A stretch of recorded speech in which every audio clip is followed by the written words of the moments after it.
할렐루야! 사랑 성도 여러분 반갑습니다. 10월 30일 매일의 묵상 삶의 변화, 오늘은 누가복음 8장 9장의 말씀을 읽고 묵상하도록 하겠습니다.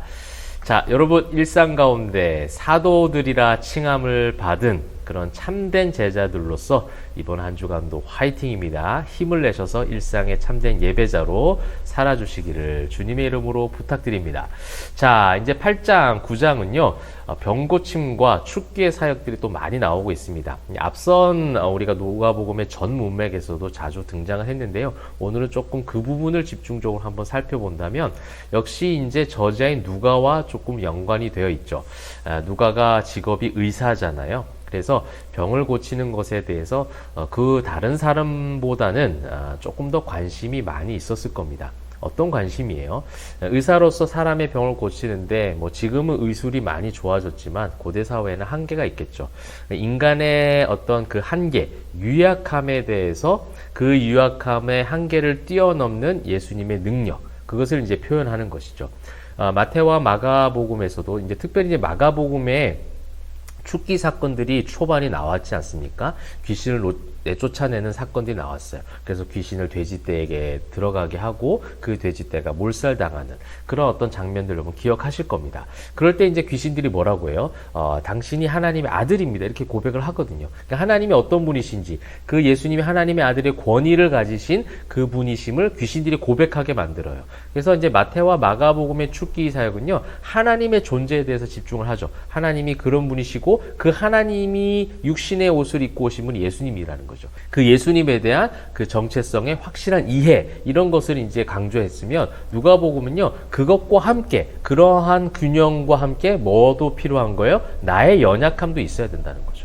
이 두 가지가 어느 한쪽으로 너무 치우치게 되면 사실 균형을 잃어버리게 됩니다. 성경은 철저하게 균형 감각을 늘 유지하게 만드는 것이 성경인 것이죠. 우리가 지난주 주말에 봤던 것처럼 진정한 제자, 진정한 교회, 성도는요, 부르심을 받는 것으로 끝나는 것이 아니라 어떻게 해요? 부르심과 함께 사명을 감당해야 되죠. 근데 여러분, 이 제자화 만들었던 이 교회들의 잘못된 그런 약점들, 사단이 쳐놓았던 함정이 무엇입니까? 결국 그 부르심을 받은 제자화를 어떻게 해요? 그 안에서만 이루게 만들었던 거죠. 교회 안에서만 만들었다면 지금 성경에서 말씀하고 있는 누가복음 또 사도행전에 흐르는 기초적인 그런 철학은 무엇이냐? 부르심을 받았으면 이제 보내심을 받는 두 가지의 균형이 중요한 것처럼 누가도 이제 그러한 모습으로 병의 치유, 축기 사역들을 기록했다는 거죠. 하나님의 아들의 권위를 가지신 그 예수님의 능력, 그것과 함께 이 인간의 유약함, 그 어떤 죽음의 권세도 극복할 수 없고 죽은 자를 절대로 살릴 수도 없으며 귀신이 들린 자를 쫓아낼 수 있는 것은 자기가 가지고 있는 의학 기술을 총동원해도 불가능하다라는 거예요. 인간의 한계를 고백하게 하는 것이죠. 그래서 이제 8장과 9장의 누가가 가지고 있던 마음들은 바로 그러한 마음으로 그 주님의 크심을 고백했다는 거죠. 그러니까 우리가 하나님의 아들의 권위를 가지신 그 예수님이라는 인식이 정확해지기 위해서는 나의 연약함을 고백하는 거죠. 이제 그것이 안 됐던 것이 바리새인들과 종교주의자들 아닙니까? 자기들이 크다라고 하는 거죠. 자기들의 의가 더 이제 하나님의 그 크심보다 더 큰 것처럼 그렇게 착각하는, 자가당착에 빠져있는 그런 율법주의자들에게 또 주시는 하나의 일침이 될 수도 있는 것이죠. 나의 연약함. 우리 인간은 아무것도 할 수 없다라는 것을 지금 보여주시는 말씀이고, 그래서 지극히 높으신 하나님, 그 악기를 쫓아내시고 병을 치료하시는 그 예수님의 권위, 이런 것들을 이제 8장에서 우리가 쭉 보실 수가 있겠습니다. 그러한 관점으로 성경을 읽으시면 좋겠고, 중간에 이제 마가복음에 나왔던 말씀이 있죠. 지극히 높으신 하나님의 아들 예수여, 이렇게 귀신이 이렇게 부르고 있는 거예요. 그래서 이 귀신과의 대화, 이런 것들을 이제 마가복음에 나와 있던 말씀 그대로 또 나오고 있습니다. 그러고 나서 이제 뒤에 보면 또 혈루증 앓았던 여인을 고치시는 장면 나오죠. 그래서 표현이 그래요. 44절, 예수의 뒤로 와서 그의 옷가에 손을 대니 혈루증이 즉시 그쳤더라. 이럴 수 없다는 거죠. 인간의 어떠한 의술로도 혈루증이 즉시 그쳐지는 일은 없다는 거예요. 그러니까 이제 다른 성경은 그냥 혈루증이 이제 멎었고 그 병의 근원이 말랐다. 병의 근원 치료됐다. 그냥 이런 어떤 치료에 대해서만 이야기했다면 지금 누가복음은 즉시 그쳤더라.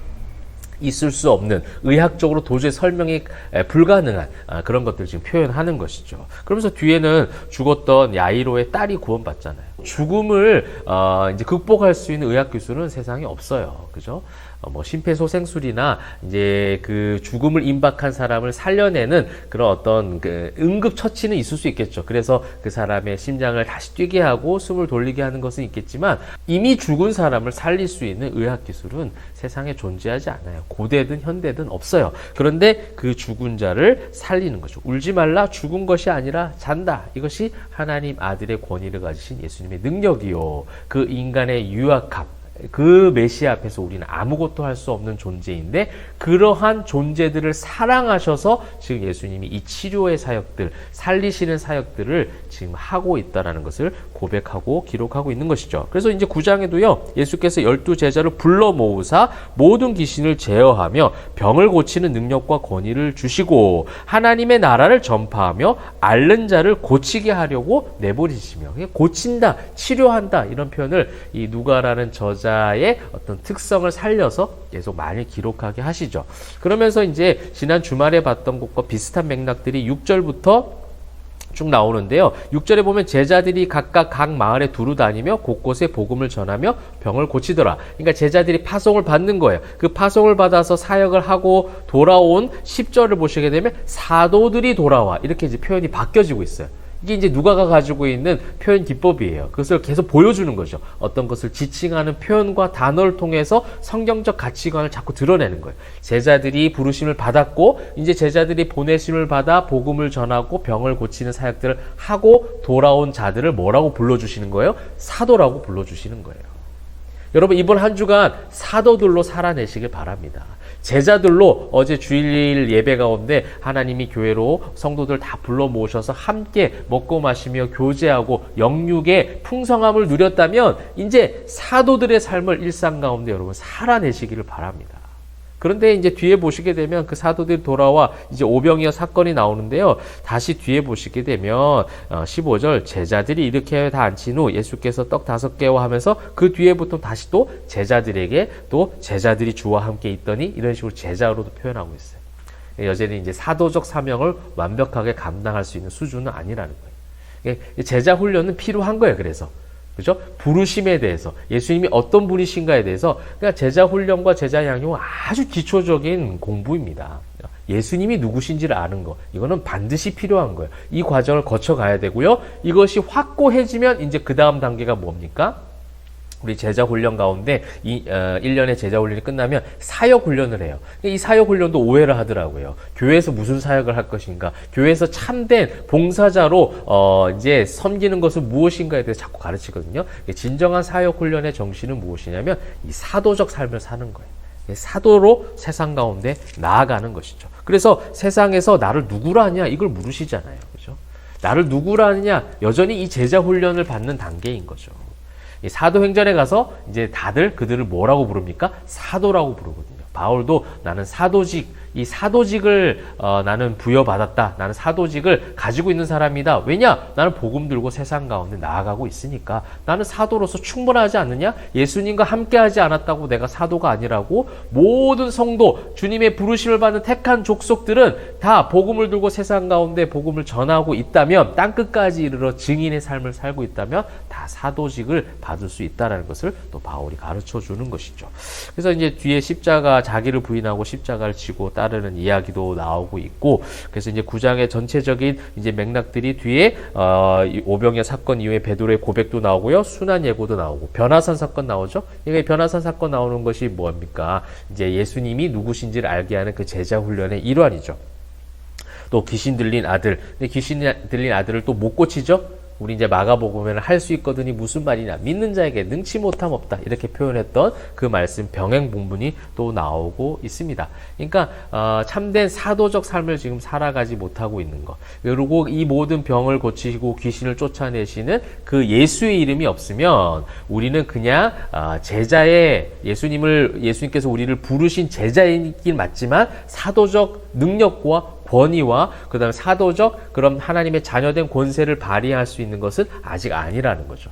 그것이 아님을 이제 제자들에게 훈련시키시며 가르쳐주고 있습니다. 그러면서 이제 57절 이후에는 정말 누가 예수님을 따르는 자들인가에 대한 부분들이 나오고 있습니다. 그러면서 인자는 머리 둘 곳이 없도다 하시고, 이것이 이제 예수님께서 세상 가운데 청빈한 생활을 살았다. 그러면 우리도 청빈한 생활을 살자. 이런 어떤 적용으로 뭐 어느 한 일부분은 그럴 수도 있겠지만 그런 어떤 맥락의 말씀이 아니죠. 이것은 결국 세상의 가치관을 두지 않고 결국 세상이라는 대상은 무엇입니까? 세상으로 나아가서 사도적 삶을 살고 그곳에서 예수의 사람으로 제자로 살아내는 것이지, 세상의 어떤 것을 가치관과 세상의 미련을 두고 세상에 집착해서 사는 것이 참된 제자들의 삶이 아니라는 거죠. 왜냐하면 제자들, 무리들 다 정치적, 군사적 메시아로 예수를 기다리고 있잖아요.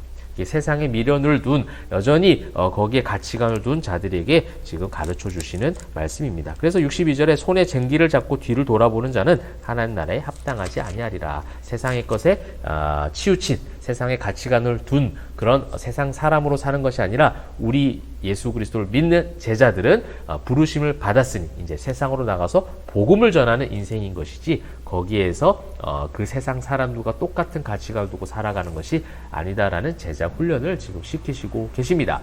자, 사랑하는 성도 여러분, 힘차게 일상을 이제 출발하는 가운데 누가복음에서 귀한 정말 적절한 타이밍에 우리에게 주시는 말씀인 것 같아요. 우리의 연약함을 인정하고 예수님의 크심, 그래서 오늘 병 고치시고 귀신을 쫓아내시는 그 권위를 인정하고 그 말씀을 따라 살 때에 그것이 이제 제자의 삶이고요. 그 제자로서 끝나는 것이 아니라 주님 앞에 세상으로 보내심을 받은 사도들로서 복음을 전파하고 우리 가는 곳곳마다 우리의 언어가, 우리의 생각이, 우리가 가지고 있는 삶의 모든 모습들이 많은 사람들에게 참된 치유로 전달이 되면 좋겠습니다. 그래서 세상에 발을 붙이고 살지만 세상에 가치관을 둔 자들이 아니라 그 세상 속에서 사도적 인생을 살아간다는 것 꼭 잊지 마시고요. 일상 가운데 참된 예배자들로 나아가시는 우리 포에마교회 성도님들, 성경 읽는 모든 성도님들 다 되시기를 주님의 이름으로 축복합니다. 기도하겠습니다.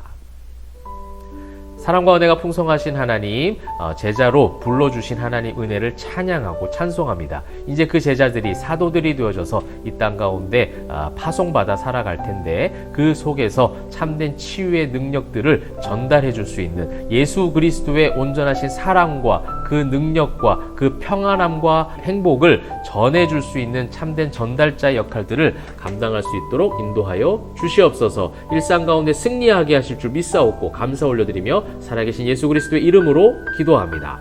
아멘.